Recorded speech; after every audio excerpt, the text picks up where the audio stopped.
I'm Carol Williams, and you're listening to Immigrant Entrepreneurs Making It Happen. In this podcast, we're chatting with immigrant entrepreneurs and peeling back the layers to discover how their unique perspectives influence their business decisions. So kick back, relax, and let's dive in. Hi, everyone. Welcome to the Immigrant Entrepreneurs Making It Happen podcast, where we talk about and to entrepreneurs who began their life's journey in another country, expanded into the U.S., and are doing big things in their own respective businesses in the U.S. as entrepreneurs. Today, I want to welcome Natasha to our show. Thank you so much for joining me, Natasha. Thank you. I want to tell y'all just a little bit about Natasha before we dive in, because I am super excited to talk to Natasha. Natasha is a registered nurse and Angel Touch Home Health LLC owner. Angel Touch Home Health Care was founded to provide the highest quality, dependable home care for those who wish to remain in their home and may need assistance in doing so. They accomplish this by providing a full range of home health services to seniors, disabled, and rehabilitative patients. And y'all, I got to tell you, Natasha is amazing. Like, her background is absolutely incredible. So I'm going to tell you a few of the things that she's done. So she graduated with honors, and y'all, she put that all in caps, which I think that should always be all in caps. She graduated with honors from the University of Phoenix with a Bachelor in Science and Nursing degree.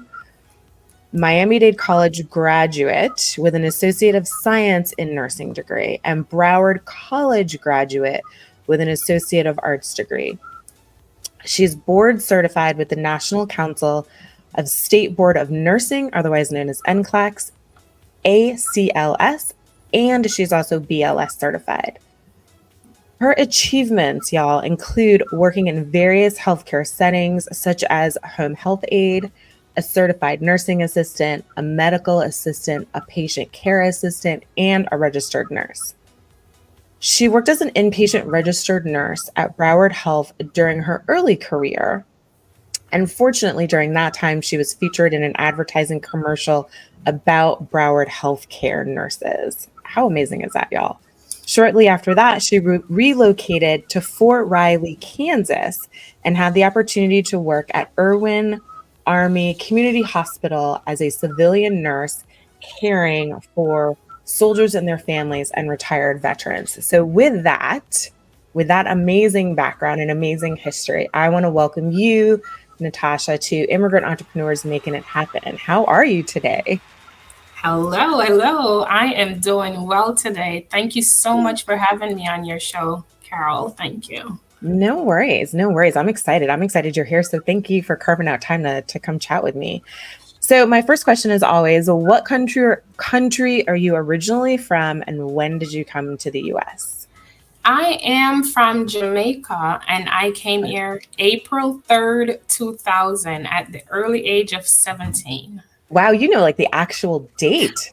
That's incredible. I love it. Actually, it was on a Monday also. Wow. Now, yes. What makes it stick out to you that it was on a Monday? It was so exciting. I spent my last Sunday eating my mom's home cooked rice and peas and chicken.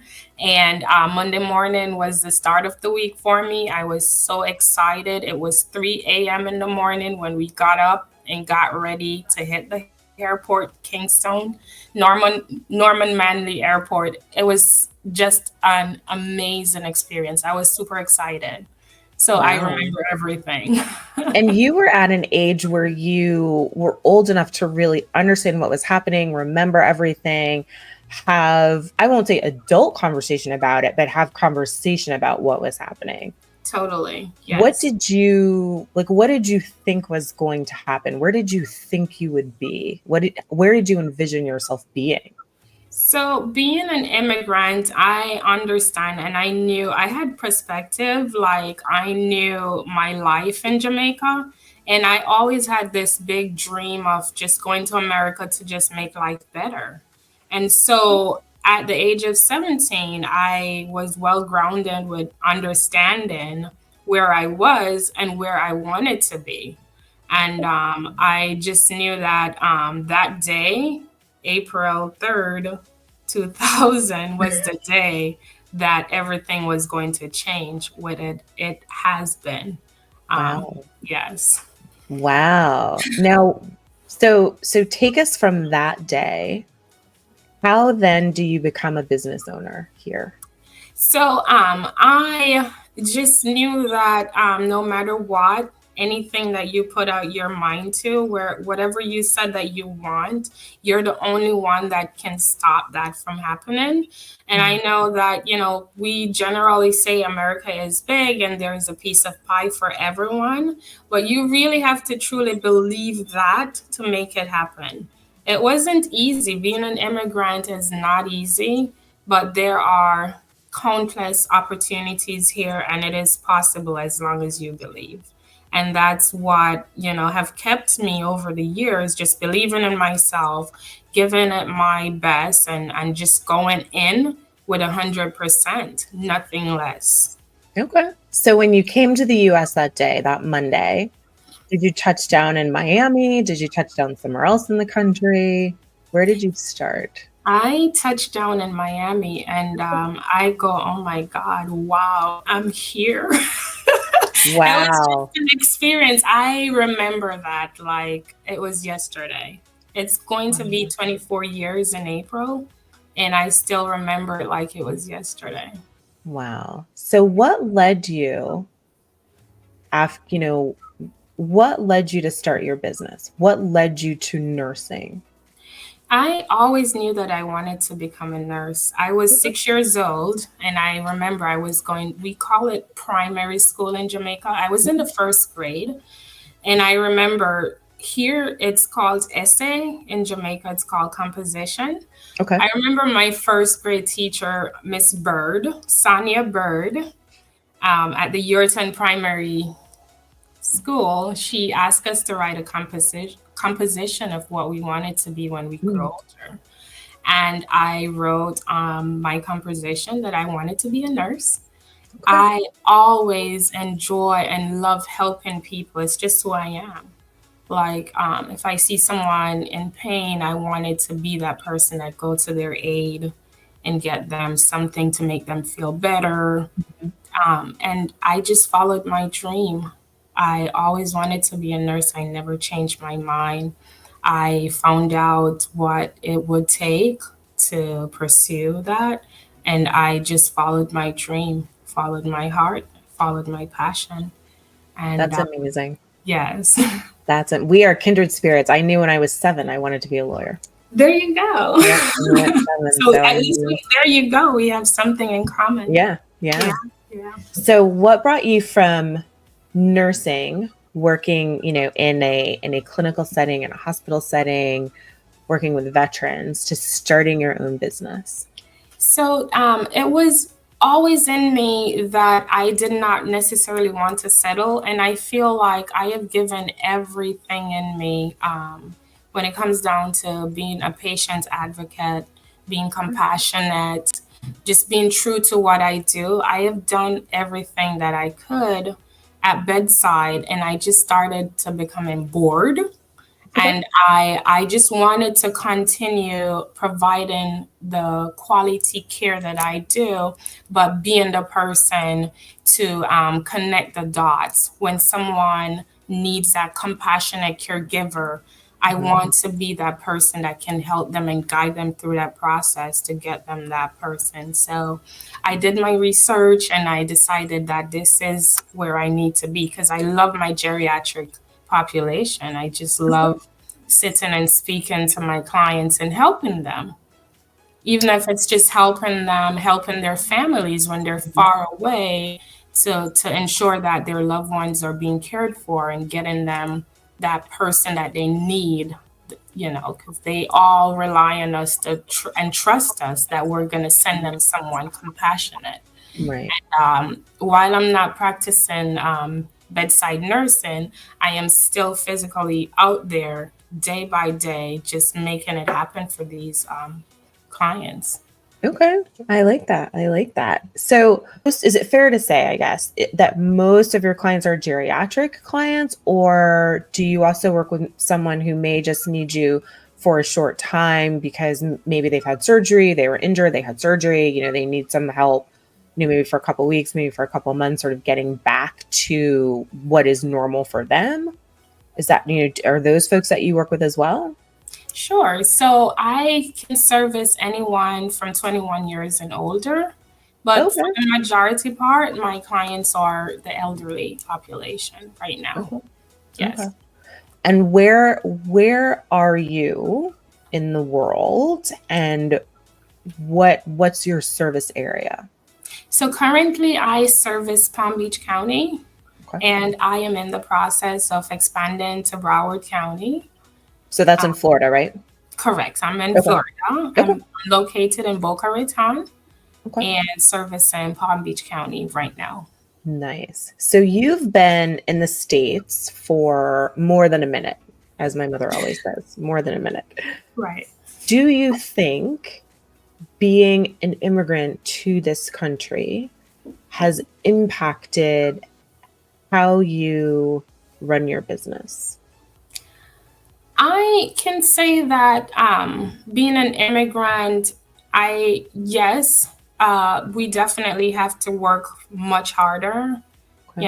and I can say that for me, no, just knowing all the process and procedures and making sure that you're doing everything. Not Mhm. that I'm saying that you shouldn't if you're not immigrant, but I feel like just knowing that you really have to do the right thing being an immigrant. And for myself, you're just making sure that you're dotting every i's and crossing every t's and make sure that you're doing the right thing, because obviously I don't want to have to face any other consequences for not doing things the right way. Sure. So there are a lot of specifics that I require, and sometimes I hear, oh, you ask for too much, but I Mhm. love to be on the safe side. So it's better to be safe than sorry.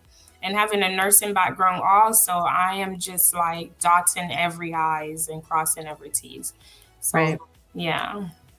And do you find that other immigrants are drawn to you and to your business, and that they want to work for you and want your help Yes, from people in your business? Okay. totally. My caregivers, they are they send their friends, their family, they send Okay. everyone that they can send. And every single time I'm in interaction with a new person, especially a new applicants, and when they come in, they usually say, my sister or my friend told me that you're so nice and that you're going to help me. And it really feels good to know that, those are the things that people are out in the public saying. Mhm. 'Cause I don't want people to come in here and feel like, feel intimidated, or maybe because they have an accent, that they're going to be looked down on. I treat everyone with courtesy and respect. And I'm just happy that I'm here as a young entrepreneur, a young business owner, and that I can help someone that really needs help, Right. especially finding employment. Now, you mentioned that you're a young entrepreneur, so I want to explore that a little bit. Hmm. Have you found mentors that are also entrepreneurs to sort of guide you through your current entrepreneurial journey? Yes. I've had mentorship, I'm sorry, throughout my entire time of being here in America.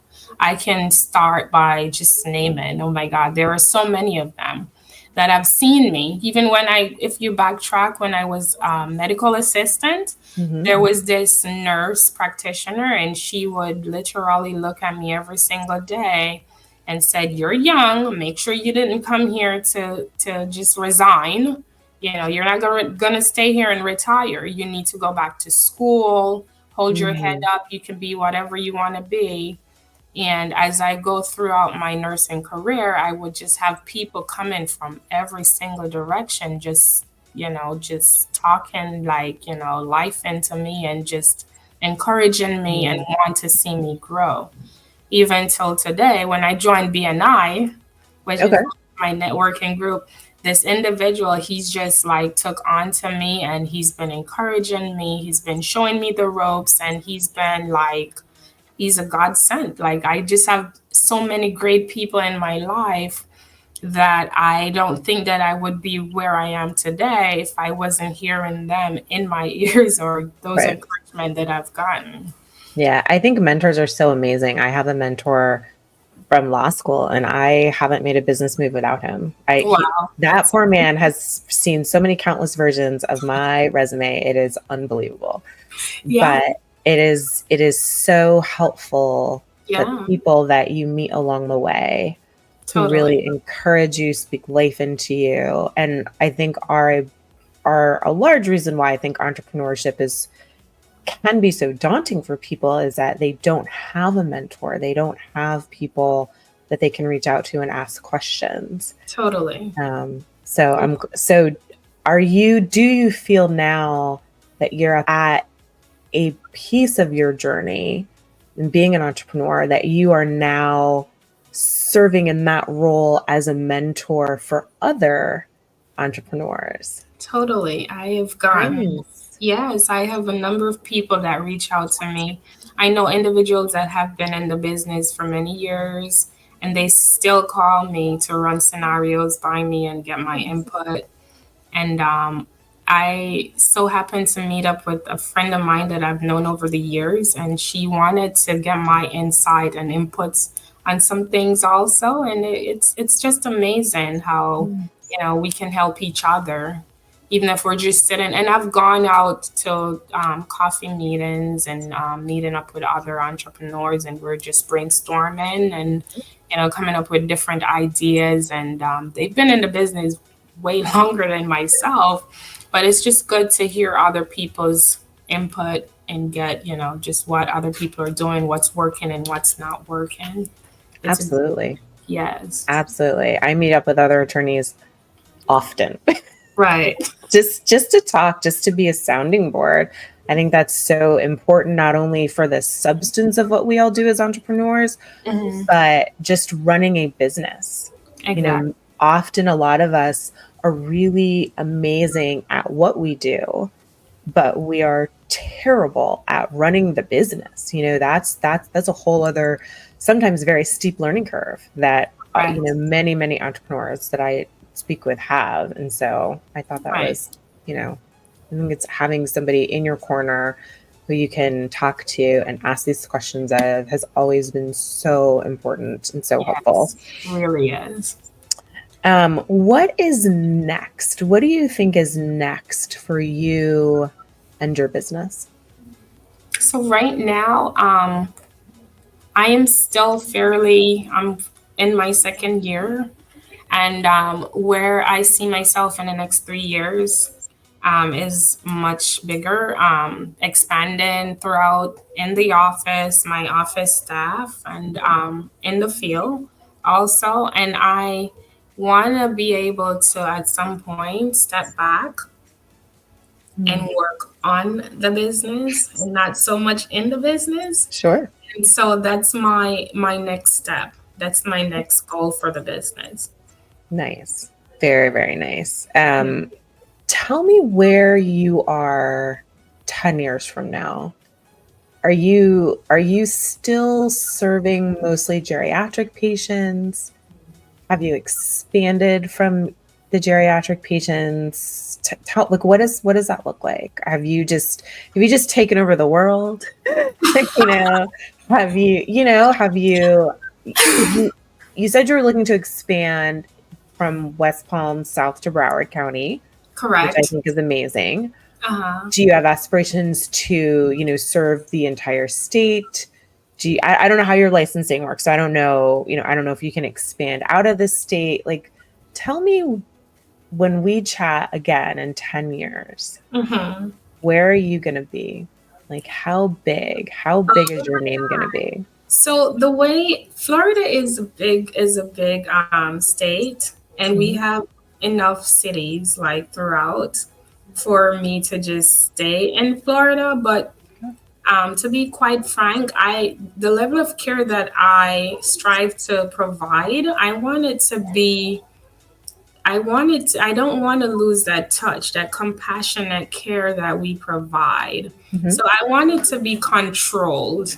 And Okay. while I'm not limiting myself, I believe that Broward County, even Tri County, Dade, Palm Beach, Broward, that should be sufficient because I still want it to be unique and I want it to Okay. still have its value. I Okay. don't want to go too crazy and just get and lose myself. I want it to be just that compassionate, that personal touch and feel. I love that you say that because it immediately had me think of the name of your business, right? It Right, just immediately had me think of Angel Touch, like just this angel that comes in when family members potentially can't because they're too busy. They are trying to, juggle everything else. right. Maybe they're Or part of the they're too sandwich far away. generation, right? Or they're too Right. far away. And Mhm. you guys are sort of the angels that come in with that very special touch. And I get that, expanding too far, maybe, Yes. right? Would, in your view, would take away from that. I think that Yeah. is super, super special. Right. I think that is super special. And I will say you're talking with someone whose father, I'm super Mhm. close with my dad. He is in a nursing home out of state. Right. And so, there are as a team of people that look after my dad and take care of him on a daily basis. And, they do all the things, right? They do all the Right. things. Mhm. And it's it's interesting to talk to you, someone who does the same thing, but obviously it does not, has nothing to do with my dad's care, but it's Right. interesting to see that level of care and that level of concern that you have. Mhm. Because I think that is what my dad's getting. Yeah. And Yeah. I mean, frankly, I would know. Like, I would know if I walked in and he wasn't. But Right. it is nice to know and Mhm. speak with someone who so values the geriatric population in this country Totally. and Totally. really wants to, give them what they deserve. That's right. You know? So I love that. I love that about you. For sure. So as we wrap up, what is a bit of advice that you would give to another 17-year-old about to board a flight to the US and maybe wants to start a business? What do Sure. you what do you tell him or her about the journey forward? Sure. So, my advice or my encouragement would be follow your dream, surround yourself with the right people. Don't let anyone tell you you cannot or you're not capable. Hmm, You are the only person that can determine that. I like that. It's I going to like be that. hard. It's a new country. You're going to learn new things. There are new rules. There may be rules that you've never seen or heard before, but just trust the process, believe in yourself, and just surround yourself with the right people. I And you like can that. do it. You I can like do it. that. I like that. So, Natasha, how do we find you on all of the socials? How do we get in touch with you if we either have, a need for your services, we want to talk to you, or another entrepreneur, we just want to, go out and have coffee. How do we get in touch with you? Sure. So you can find me on LinkedIn at Natasha Cato. You can call the office at 561-235-5520 or cell 561-418-2668 or go on www.angeltouchhc.com. Those are the ways you can get in touch with me. All right. All right. All right. All right. I am sure your phone will continue to ring. I am so excited that you took some time out and had a conversation with me, and let our audience know who you were, what you do, where you are, and just how compassionate you really are about the people that you are serving and helping, as well as your immigrant journey from Jamaica to the United States. And I have found a kindred spirit, and that somebody else figured out what they wanted to do when they were so young. Yeah. Thank you. No, thank you for joining us. I'm just super excited, and I know our listeners will be too. So thank you so much. This has been amazing. You're welcome, and thanks for having me. No worries. My pleasure. All righty. Thank you for listening to the Immigrant Entrepreneurs Making It Happen podcast. This is your host, Carol Williams, managing attorney at Williams Immigration, a boutique immigration law firm helping companies and families navigate the U.S. immigration system. To reach me, go to www.clwimmigration.com.